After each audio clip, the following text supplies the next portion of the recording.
সোমবার উত্তরবঙ্গ সফরে মুখ্যমন্ত্রী নিউজরুম লাইভে সেই খবর আপনাদের দেব ইন ডিটেইল। উত্তরকন্যায় পর্যালোচনা বৈঠক করবেন মমতা বন্দ্যোপাধ্যায়। 4 অক্টোবর আপনারা জানেন দুর্যোগে বিধ্বস্ত উত্তরবঙ্গ, উদ্ধার কাজের পর যুদ্ধকালীন তৎপরতায় পুনর্গঠন। মমতা বন্দ্যোপাধ্যায় নিজে সেখানে থেকে গোটা বিষয় খতিয়ে দেখেছেন, পর্যবেক্ষণ করেছেন। কথা বলবো, সোমরাজ বন্দ্যোপাধ্যায় রয়েছেন সঙ্গে। সোমরাজ, সোমবার আবারও তিনি যাচ্ছেন উত্তরবঙ্গে, এবারে কর্মসূচি কি কি? দেখো, যেটা নবান্ন সূত্রে জানা যাচ্ছে, সোমবার মুখ্যমন্ত্রী মমতা বন্দ্যোপাধ্যায় উত্তরবঙ্গের উদ্দেশ্যে রওনা দিচ্ছেন। মূলত এবার তিনি শিলিগুড়ি যাবেন। শিলিগুড়ির উত্তরকন্যায় পৌঁছে তিনি একটি প্রশাসনিক সভা করবেন, তেমনটাই প্রস্তুতি নেওয়া হচ্ছে নবান্নের তরফে। ইতিমধ্যেই উত্তরবঙ্গের 5 জেলা শাসকদের উপস্থিত থাকার নির্দেশ দেওয়া হয়েছে, তেমনটাই নবান্ন সূত্রে খবর। মূলত তিনি উত্তরকন্যায় সোমবারই এই পর্যালোচনা বৈঠক করবেন, যেখানে উত্তরবঙ্গের যে বিপর্যয়ের ঘটনা ঘটেছিল সেই বিপর্যয়ের পর সামগ্রিকভাবে একটি রিপোর্ট নেওয়ার কথা রয়েছে মুখ্যমন্ত্রী মমতা বন্দ্যোপাধ্যায়, এবং তার সঙ্গে বেশ কিছু পরিষেবাও তুলে দিতে পারেন মুখ্যমন্ত্রী মমতা বন্দ্যোপাধ্যায়। বিশেষ করে উত্তরবঙ্গের বিপর্যয় ক্ষতিগ্রস্তদের হাতে এই পরিষেবা তুলে দিতে পারেন মুখ্যমন্ত্রী মমতা বন্দ্যোপাধ্যায়, এবং তারপর মঙ্গলবারই তিনি কলকাতা ফিরবেন বলেই নবান্ন সূত্রে জানা যাচ্ছে। ওকে,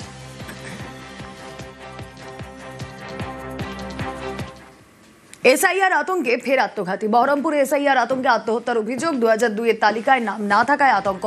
বহরমপুরের গান্ধী কলোনি উত্তরপাড়ার বাসিন্দার মৃত্যু। মশলা মুড়ি বিক্রি করে পেট চালাতেন তারক সাহা। বৃহস্পতিবার সকালে ঝুলন্ত দেহ উদ্ধার। জামাই বলছে যে কাগজ পাঠাতে হবে, কালকে 1টা-1:30টার সময় কাগজ জেরক্স করে জমা দিতে হবে। তোর বাবা বলছে আমি কি করব, কাগজ তো কি করতে হবে, তাই বলছে। ভোট দেয়, চিন্তা করছিল, বলছে কি করব। আমি কাজে গেছিলাম, আমি কাজ থেকে এসে দেখছি ফুল গাছে দেখছি গামছা দিয়ে ঝুলছে। আমরা বাড়িতে ছিলাম স্যার, আমরা তো দেখিনি। একটা ছেলে আমাদেরকে বললো, তখন আমরা ছুটে এসে দেখছি ও ডাল ভেঙে পড়ে গেছে। তো আমরা যেটুকু করার একটু মাথায় জল দিলাম, হাত বুলালাম। বলার পরে তখন বললাম যে পেটটা যখন ধুকধুক করছে তাহলে আপনি হসপিটাল নিয়ে যান। দিয়ে হসপিটাল পাঠিয়েছি স্যার আমরা। হ্যাঁ, এটা আতঙ্কই হচ্ছে আমাদের তো তাই হচ্ছে। 56 বছর থেকে আমি আমার বয়স, তার থেকে আমি সমানে ভোট দিয়েছি, আমার ডকুমেন্ট সবই আছে, কিন্তু আমাদের তো তাই হচ্ছে। মা যে কোন কাল মারা গেছে আমরা জানি না, সেটাও নেই। বাবার কোনো বিয়ে পাচ্ছি না, এটা কি হবে বলেন? আতঙ্কই ছিল, উনি খুবই মন মারা ছিল। যেখানে এসে চালু হওয়ার আগেই মানুষ আতঙ্ক মরে যাচ্ছে, তাহলে একটা কি কাউন্সিলিং, একটা কি সার্ভে দরকার ছিল না? সবাই আতঙ্কিত হয়ে আছে। এবার আতঙ্কিত হয়ে থাকা স্বাভাবিক। এর তো 2002 সালে নাম আছে, বা এখনো নাম আছে। এসআইআরে এখনো পর্যন্ত গোটা পশ্চিমবঙ্গে 7-8 জন মারা গেল, আত্মহত্যা করলো। তাহলে এই মৃত্যুর জন্য দায়ী কে হবে? এসআইআর নিয়ে কোনো রকম আত্মহত্যা এই জেলায় কেন, এই রাজ্যেও হয়নি। যতই আকাশে শগুন ঘুরুক, তার চোখ কিন্তু ভাগাড়াই থাকে। অর্থাৎ তৃণমূল কংগ্রেসের চোখ এখন শ্মশানের দিকে, কবরের দিকে। কোথায় কে মরছে সেইটা নিয়ে তার রাজনীতি করছে। দায়িত্ব নিয়ে বলছি, এবং আমাদের জেলায় যেহেতু মৃত্যু ঘটেছে, এর অ্যাকশন কি হয় আপনি 24 আওয়ার্সের মধ্যে দেখতে পারেন।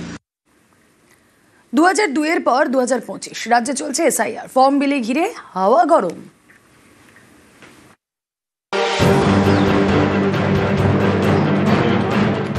পশ্চিমবঙ্গে মঙ্গলবার থেকে শুরু হয়েছে এসআইআর ফর্ম বিলি।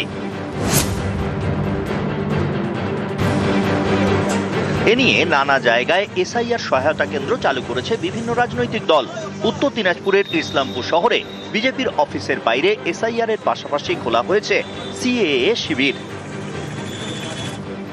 এসআইআর এবং সিএএ নিয়ে যে সহায়তা ক্যাম্প বিজেপি ইসলামপুর নগর মণ্ডল থেকে খোলা হলো। এসআইআর নিয়ে কিংবা সিএএ নিয়ে কোনো রকম অসুবিধা হলে আপনারা আমাদের এই ক্যাম্পে আসতে পারেন। বিজেপির এটা চক্রান্ত। জনগণকে বলবো যে আপনারা কেউ সিএএ অ্যাপ্লাই করবেন না। যখনই আপনি সিএএ অ্যাপ্লাই করবেন, তখন আপনি কিন্তু বুঝে নেবেন যে আপনার ভারতবর্ষের নাগরিকত্ব নয়। আলিপুরদুয়ারেও একই ছবি। আলিপুরদুয়ার শহরে বিজেপির জেলা অফিসে চালু এসআইআর সহায়তা কেন্দ্র। সেখানে একই সঙ্গে চলছে সিএএ ক্যাম্প।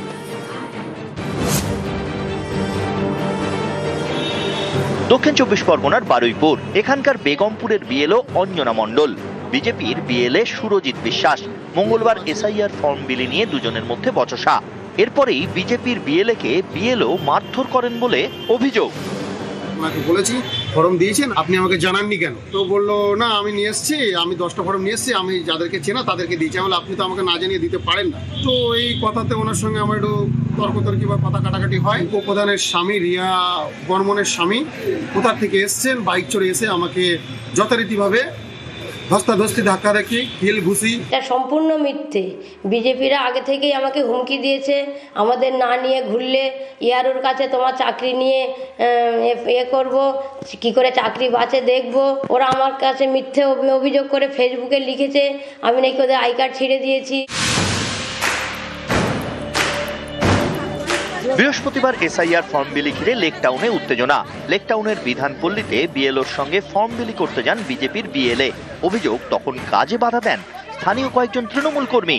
এরপরে বিজেপির বিএলএ কে চড় মারা হয় বলে অভিযোগ।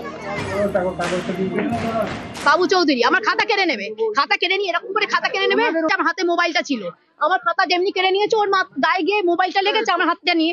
আমি যে মোবাইলটা লাগার সাথে সাথে ও একটা ঠাস করে আমার গালে চড়। যাদের বাড়িতে ফর্ম নেওয়া হয়েছে তাদের বাড়িতে গিয়ে জিজ্ঞাসা করুন, তাদের সামনেই হয়েছে। হ্যাঁ, এবার কি হচ্ছে এখানে এরা সবাই তৃণমূল, সবাই সবাই সবাই এরা হিংসা করছে। ওনার সঙ্গে লোকজন নেই আর উনি চেনে না, যেতে থাকে বাইরে। এবার যখন চেনে না তখন উনি যখন জিজ্ঞেস করে তখন ওনাকে বলা হচ্ছে কি আপনার মতন কাজ করতে থাকুন, যেরকম আমরা করছি করুন। উনি বলছেন আমাকে গা হাত দিয়েছে কিন্তু উনি একটা আমাদেরই কর্মীকে চট করে একটা থাপ্পড় মেরে দিয়েছে। তিনি নিবাস দাস, কোচবিহারের মাথাভাঙার গ্রামে বিজেপি বিএলএ। তার গলায় জুতোর মালা। বৃহস্পতিবার সকাল মাথাভাঙার ছাটখাটের বাড়িতে এসআইআর ফর্ম বিলি করতে যান বিএলও। সঙ্গে ছিলেন বিজেপির বিএলএ নিবাস দাস। অভিযোগ বিজেপির বিএলএ কে দেখেই চড়াও হন স্থানীয় তৃণমূল কর্মীরা। পরানো হয় জুতোর মালা, চড় থাপ্পড়ও মারা হয় বলে অভিযোগ। ফটিক দাস আইসা আমাকে চট থাপ্পড় মারলো, আর কেতা দাস আইসা চট থাপ্পড় মারলো, মারে বলতেছে আর খৈমেলা দাস আমার জুতোর মালাটা পরাই দিল, দিয়া আমাকে ধাক্কা বার করে দিল, বেটা ভাগ এখান থেকে। আমি খবরটা শুনিনি, খোঁজ নিয়ে দেখছি। আর তৃণমূলের নেতারা এখানে জড়িত কেন? বিএলওরা তো নির্বাচন কমিশনের লোক, এখানে দলের কোনো সম্পর্ক নেই। আলিপুরদুয়ার 2 নম্বর ব্লকের চাপড়ের পাড় এলাকা। এখানকার বিএলওর দায়িত্বে রঞ্জিত সরকার। তিনি স্থানীয় স্কুল শিক্ষক, আবার বিজেপির মন্ডল সভাপতি পদেও রয়েছেন। এ নিয়ে সরব তৃণমূল। মন্ডল সভাপতি ভারতীয় জনতা পার্টি কয়েকজন আলিপুরদুয়ার জেলাতেও ইতিমধ্যে তারা বিএলও হিসেবে নিযুক্ত হয়েছেন, যেটাকে সর্বস্তরে ভারতীয় নির্বাচন কমিশন বিষয়টা দেখছেন। আমি কিন্তু আজকে থেকে বিএলও, হঠাৎ করে বিএলও না। আমি যখন পলিটিক্যাল অ্যাক্টিভিস্ট ছিলাম না তার আগে থেকে আমি বিএলও। তো ওদেরকে চিঠি করেছিলাম, ওনারাই বলেছে আপনারা কাজ করুন না, কমপ্লেন তো আসেনি। নিউজ 18 বাংলা। শুরু হয়ে গেল 31তম কলকাতা চলচ্চিত্র উৎসব। ধনধান্য স্টেডিয়ামে কলকাতা ফিল্ম ফেস্টিভ্যালের উদ্বোধন করেন মুখ্যমন্ত্রী। উদ্বোধনী অনুষ্ঠানে ছিলেন শত্রুঘ্ন সিনহা, রমেশ সিপ্পি, ছিলেন পরিচালক সুজয় ঘোষ, বিশেষ অতিথি ছিলেন সৌরভ গঙ্গোপাধ্যায়। এছাড়াও উদ্বোধনী অনুষ্ঠানে অংশ নেন বহু বিশিষ্ট ব্যক্তি। এবার ফিল্ম ফেস্টিভ্যালে দেখানো হবে 39টি দেশের 215টি ছবি। আরতি মুখোপাধ্যায়কে দেওয়া হয় বঙ্গবিভূষণ সম্মান। Ramesh Sippy.